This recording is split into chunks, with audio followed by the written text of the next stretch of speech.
हाँ जी, तो नमस्कार दोस्तों, कैसे हैं आप सब। I hope all of you are doing well. तो आज के इस वीडियो में जैसा आप थंबनेल में देख सकते हैं कि नेक्स्ट ईयर से नॉर्सेट का एग्ज़ाम होगा या नहीं होगा, जो अभी के टाइम पे सबसे ज़्यादा सर्च किया गया क्वेश्चन है एंड सबसे ज़्यादा इसके बारे में डीएम्स आ रहे हैं।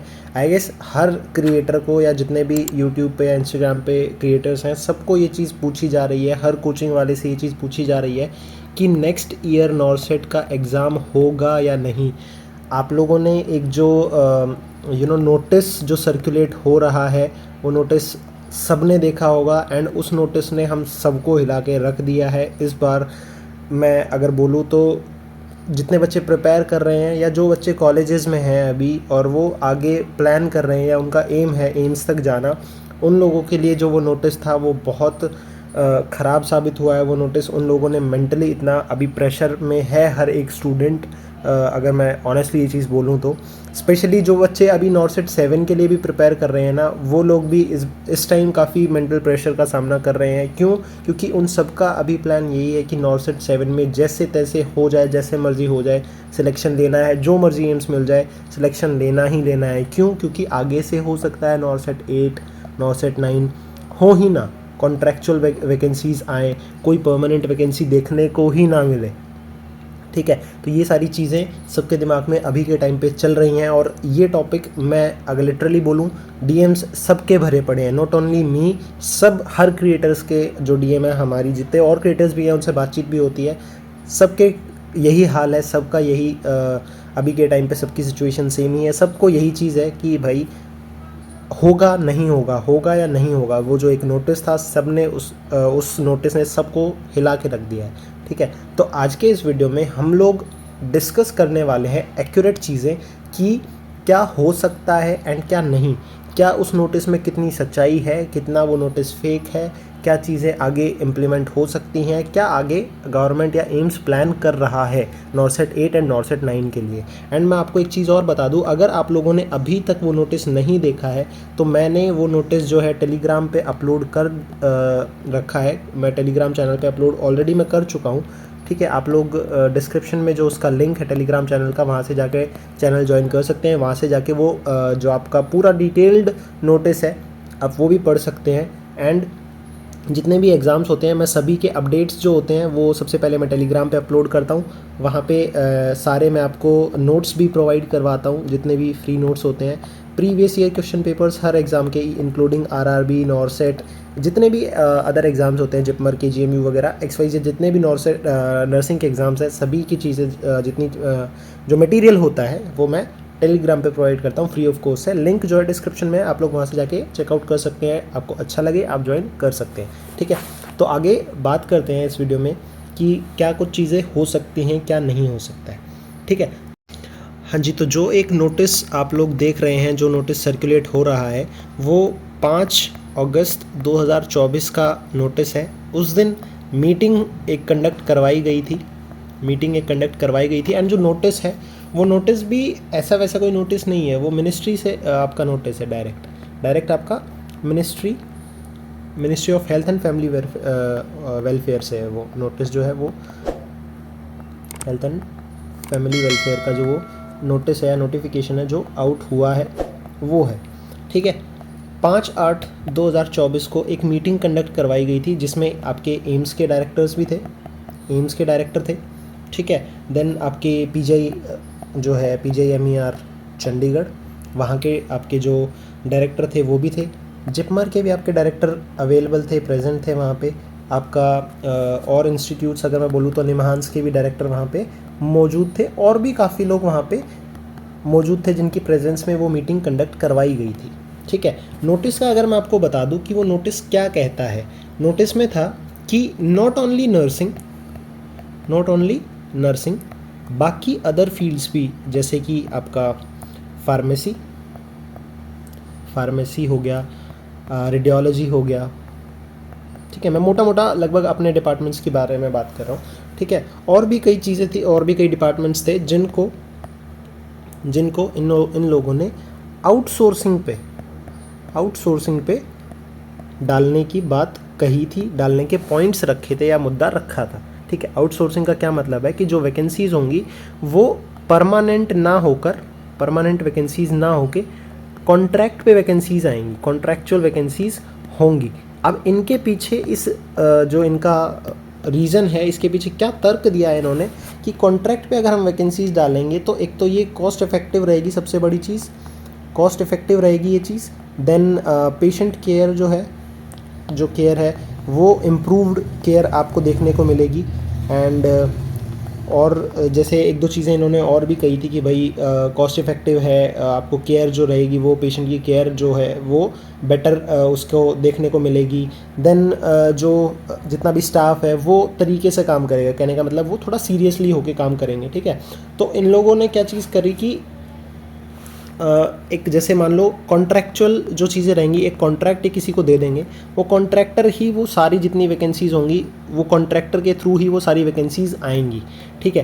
कहने का मतलब कि कोई परमानेंट वैकेंसीज़ नहीं होंगी, ठीक है, परमानेंट वैकेंसीज़ देखने को नहीं मिलेंगी, ऐसा उस नोटिस में कहीं ना कहीं थोड़ी बहुत चीज़ें मेंशन्ड हैं, ठीक है। अब मैं मेरा पर्सनल क्या व्यू है उस पर मैं वो आपको अगर बता दूं तो देखो, अगर कोई भी मीटिंग होती है ना, तो उसके आप अगर मैं बोलूँ तो कुछ बुलेट पॉइंट्स बनते हैं, ठीक है। कुछ प्रोज भी बनते हैं, कुछ कॉन्स भी होते हैं। प्रोज एंड कॉन्स मतलब अगर मैं और थोड़ा सिंप्लीफाई करूँ तो कुछ चीज़ें जो कुछ तर्क होते हैं, कुछ पॉइंट्स होते हैं वो करेक्ट पॉइंट्स भी होते हैं, या फिर जो सच में इफ़ेक्टिव चीज़ें हो सकती हैं, कुछ पॉइंट्स रॉन्ग भी होते हैं, ठीक है। दोनों तरीके के पॉइंट्स देखने को मिलते हैं। वहाँ पे जो नोटिस आता है, जैसे जो नोटिस अभी फ़िलहाल आया हुआ है उसमें ये करेक्ट वाले पॉइंट्स भी मेंशन्ड हैं, ये रॉन्ग वाले पॉइंट्स भी हैं, ये भी मेंशन्ड है। कहने का मतलब क्या है कि जो नोटिस आप लोगों को देखने को मिल रहा है उसकी कोई अभी श्योरिटी नहीं है, कोई श्योरिटी नहीं है उस नोटिस की। नोटिस हालांकि वो ओरिजिनल है, कोई फेक नोटिस नहीं है, ये चीज़ मैं आपको बता दूं कि नोटिस जो है, नोटिस 100% ओरिजिनल नोटिस है, 100% मीटिंग कंडक्ट हुई है, सारी चीज़ें हुई हैं। लेकिन जो पॉइंट्स आप लोगों को देखने को मिल रहे हैं, जिन पॉइंट्स के बिहाफ पे आप लोग ये जज कर रहे हैं कि जो नॉर्सेट 8 है या नॉर्सेट 9 है वो कंडक्ट ही नहीं करवाया जाएगा या फिर पूरी तरीके से कॉन्ट्रैक्चुअल होगा, वो चीज़ गलत है। उस मीटिंग में जो पॉइंट्स इन डायरेक्टर्स ने रखे थे वो पॉइंट्स भी मेंशन्ड है, जो इन्होंने मतलब जितने पॉइंट्स इन्होंने रखे थे वो सारे पॉइंट्स मेंशन्ड है। अब उनमें से कुछ पॉइंट्स जो होंगे वो एक्चुअल में सही होंगे, जो गवर्नमेंट जो है एक्सेप्ट करेगी, मिनिस्ट्री उनको एक्सेप्ट करेगी। कुछ पॉइंट्स जो ऐसे होंगे जो बेनिफिशियल नहीं है, उनको ड्रॉप आउट भी किया जाएगा, ठीक है। तो मैं ये कह रहा हूँ कि अभी के लिए जब तक कोई ऑफिशियल स्टेटमेंट नहीं आ जाता एम्स की तरफ से या जितने और मिनिस्ट्री हो गई या कुछ भी हो गई, जब तक कोई ऑफिशियल स्टेटमेंट, कोई ऑफिशियल मेमोरेंडम आपको देखने को नहीं मिल जाता ऑन पेपर, कुछ चीज़ें अगर आपको प्रॉपर आपके एग्ज़ाम के नाम के साथ, चाहे नॉर्सेट या कुछ भी जो भी नाम वो उनको दें, एग्ज़ाम के साथ जब तक आपको नहीं मिल जाता, जब तक गवर्नमेंट खुद ना कह दे कि हाँ जी हम नॉर्सेट 8 या नॉर्सेट 9 है वो कंडक्ट नहीं करवाने वाले हैं, तब तक आप हिम्मत मत हारो, ठीक है। तब तक चीज़ों को जस्ट एक मीटिंग के तरीके से लिया जाए। अगर मैं आपको एक चीज़ और बता दूं, 2 साल पहले भी एक ऐसी ही मीटिंग कंडक्ट हुई थी। मैं ये आपको ये चीज़ किसी ने नहीं बताई, मैं आपको बता रहा हूँ। 2 साल पहले भी एक ऐसी ही मीटिंग कंडक्ट हुई थी। 2 साल पहले भी कुछ ऐसी ही अफवाहें चल रही थी कि कॉन्ट्रैक्ट पे वैकेंसीज़ डाल सकते हैं, एम्स जो है सारी वैकेंसीज़ को कॉन्ट्रैक्ट पे कर सकता है, लेकिन हुआ कुछ नहीं हुआ वैसा, ठीक है। आपके सारे जितने भी नॉर्सेट थे वो आपको देखने को मिले उसके बाद भी। तो मैं वही चीज़ आपको बताना चाह रहा हूँ कि जब तक आपको ऑन पेपर चीज़ें नहीं हो जाती हैं ना, तब तक प्लीज़ आप डिस्ट्रैक्ट ना होइए। आप इन चीज़ों को एक साइड रख के अपनी सिर्फ जो आप फ़िलहाल जिसके लिए प्रिपरेशन कर रहे हो उस पर थोड़ा ध्यान दीजिए, ठीक है। फर्दर जितनी भी चीज़ें हैं, इधर उधर की चीज़ें, उन पर प्लीज़ ध्यान मत दो, ठीक है। और जहाँ तक मेरा पर्सनल ओपिनियन है कि देखो यार, नॉर्सेट कहाँ से, नॉर्सेट इतने टाइम से चला आ रहा है, ठीक है। नॉर्सेट 7 अब तक 7 बार नॉर्सेट एग्ज़ाम हो चुका है। अब आप मुझे एक चीज़ बताओ, 100% कॉन्ट्रैक्चुअल वैकेंसीज़ पे डालना is not possible, is like to be very honest next to impossible. But still मैं एक चीज़ ये भी बोलूँगा कि भैया गवर्नमेंट आज के टाइम पे जैसी है आप सब जानते हैं, एंड एम्स जो चीज़ें कर रहा है आप वो भी सब जानते हैं, ठीक है। करने को ये लोग कुछ भी कर सकते हैं। जब ये 6 महीने में अपना सिलेबस है, आप ना पैटर्न चेंज कर सकते हैं ना भाई, ये चीज़ें बहुत छोटी मोटी है, लेकिन ये एक बहुत बड़ा वैसे मुद्दा भी है। मैं अगर आपको बोलूँ तो एक ये काफ़ी बड़ा मुद्दा है। एकदम से आप पूरी वैकेंसीज़ को 100% आप कॉन्ट्रैक्चुअल नहीं कर सकते। ऐसा हो सकता है कि अगर फॉर एग्जांपल 2000 वैकेंसीज़ आई हैं तो 2000 में से या तो ये 50-50 कर दें, 50% परमानेंट, 50% आपकी कॉन्ट्रैक्चुअल, या कुछ भी ऐसा परसेंटेज वाइज कर सकते हैं, लेकिन 100% कॉन्ट्रैक्ट पे डालना इज़ नॉट पॉसिबल, ये मुझे लग रहा है। ठीक है, लेकिन मैं अभी भी वही चीज़ बोलूँगा, जब तक कोई ऑन पेपर चीज़ें नहीं आ जाती, प्लीज़ इन सब चीज़ों से थोड़ा दूर रहिए। एंड मेरी एक गुजारिश है, देखो यार, जो चीज़ मैंने खुद ने नोटिस करी है, जब 80-20 आया था, 80-20 आया था, उस टाइम पे भी मैं, देखो मुझे पर्सनली ये चीज़ फील होती है कि कहीं ना कहीं हमारे फील्ड में, नर्सिंग में यूनिटी की बहुत कमी है यार। उस टाइम पे अगर सब लोग इकट्ठा होते, उस टाइम पे भाई बहुत कम लोग थे जिन्होंने प्रदर्शन किए, जिन्होंने जो भी अनशन पे बैठे, जो भी कुछ चीज़ें करी, बहुत कम लोग थे भाई। जंतर मंतर पे मुझे पता है, मैं उस टाइम एक्टिव था, न्यूज़ मैंने देखी थी उस टाइम पे, मुझे पता है कि एक तो पहली चीज़ तो किसी न्यूज़ वाले ने कवर नहीं करी थी। जो न्यूज़ जितनी आ रही थी वो थी फेसबुक ग्रुप्स पे, व्हाट्सएप ग्रुप्स पे, इंस्टाग्राम के पेजेस पे, वहाँ पे चीज़ें निकल के आ रही थी कि वहाँ पे कुछ नर्सिंग ऑफिसर्स हैं या कुछ आपके एसोसिएशन से रिलेटेड मेंबर्स हैं जो स्ट्राइक कर रहे हैं। उस टाइम पे भी अगर सब कोचिंग वाले, सब स्टूडेंट्स आकर अगर मिलते तो भाई आज शायद हो सकता है कि मुद्दा या फिर जो भी रिज़ल्ट था वो कुछ और होता। 80-20 की वजह से मैं इसका कहीं ना कहीं, देखो हर लड़के के जहन में एक आक्रोश है, एक इस चीज़ के लिए बहुत बड़ा अपोजिशन है कि यार आप इसको 60-40 कर दो, 60-40 कर दो, आप 50-50 कर दो, अगर आपको करना ही है फीमेल कैंडिडेट्स के लिए। देखो मैं अभी भी ये चीज़ बोल रहा हूँ, फीमेल कैंडिडेट्स के लिए मेरे मन में कोई हेट नहीं है, कोई कुछ भी ऐसी चीज़ें नहीं है। जो मैं चीज़ें बोल रहा हूँ वो मैं डायरेक्ट आपका रिक्रूटमेंट बोर्ड से बात कर रहा हूँ। मैं आप लोगों को, आप प्लीज़ अपने ऊपर ये चीज़ें ना लीजिएगा कि इस बंदे को हमसे कुछ इश्यूज़ है। आप 50-50 कर दो, या सबसे इम्पॉर्टेंट चीज़ है भाई, अब इसको आप हटा दो ना। जो लोग लायक होंगे, जो लोग मतलब जेन्युइनली जो प्रैक्टिस कर रहे होंगे, या जो जिनको सच में कुछ आता है, सच में जिनको नॉलेज है, चाहे वो लड़की हो चाहे वो लड़का हो, वो आगे निकल जाएंगे भाई। ऐसी चीज़ें क्यों नहीं कर देते आप? अब बताइए ना, अभी ऐसा कर दो, इसकी कोई ज़रूरत ही नहीं है 80-20 की यार। इसका भी उस टाइम पे एम्स ने कहा था कि भाई ये केयर प्रोवाइड करने में ज़्यादा हेल्पफुल रहेगा ये रेशियो जो रहेगा। भाई आज तक तो हमें वो चीज़, टू बी वेरी ऑनेस्ट, कोई ऐसा बहुत बड़ा बदलाव देखने को नहीं मिला। लड़कों को दबा दिया गया। लेकिन ये चीज़ आप देखो, लड़का आज के टाइम पे कितनी मेहनत कर रहा है, फिर भी उसको उसका डिज़ायर्ड एम्स तो छोड़ो भाई, कहीं नौकरी नहीं मिल पा रही यार 80-20 की वजह से। मेरी रिक्वेस्ट सबसे यही है, सब प्लीज़ थोड़ा यूनाइट होके इस चीज़ के अगेंस्ट में थोड़ा सा चीज़ें अपनी आवाज़ उठाओ। एंड सभी कोचिंग वालों से भी मैं यही बोल रहा हूँ भाई, प्लीज़ अब तो जाग जाओ यार। आपको जस्ट अपने कोर्सेज बेचने से मतलब है, स्टूडेंट के हित के लिए, स्टूडेंट के हक के लिए कभी तो खड़े हो जाओ। जब ये मतलब वैकेंसीज ही कॉन्ट्रैक्ट पे हो जाएंगी तो फिर कौन से कोर्सेज आप बेचोगे? बस मुझे इस चीज़ का जवाब चाहिए कि जब ये सारी वैकेंसीज आनी ही बंद हो जाएंगी तो फिर कौन से कोर्सेज आपके सेल आउट होंगे। लेकिन मैं यही बोल रहा हूँ कि प्लीज़ मेरी हाथ जोड़ के आप लोगों से बहुत पोलाइट वे में मैं आप सबसे रिक्वेस्ट कर रहा हूँ कि एटलीस्ट अब तो आपको खड़ा होना चाहिए। ठीक है, अभी के टाइम पे देखो यार, मैं सच बताऊँ, जो लोग जॉब कर रहे हैं ना, ऑलरेडी जो जॉब कर रहे हैं किसी भी एम्स में हो, भाई मैं सच बता रहा हूँ, उनको घंटा फ़र्क नहीं पड़ेगा वैकेंसीज़ कॉन्ट्रैक्ट पे आए, वैकेंसीज़ परमानेंट आए, आपका 80-20 हटे ना हटे, कुछ फ़र्क नहीं पड़ेगा भाई उनको।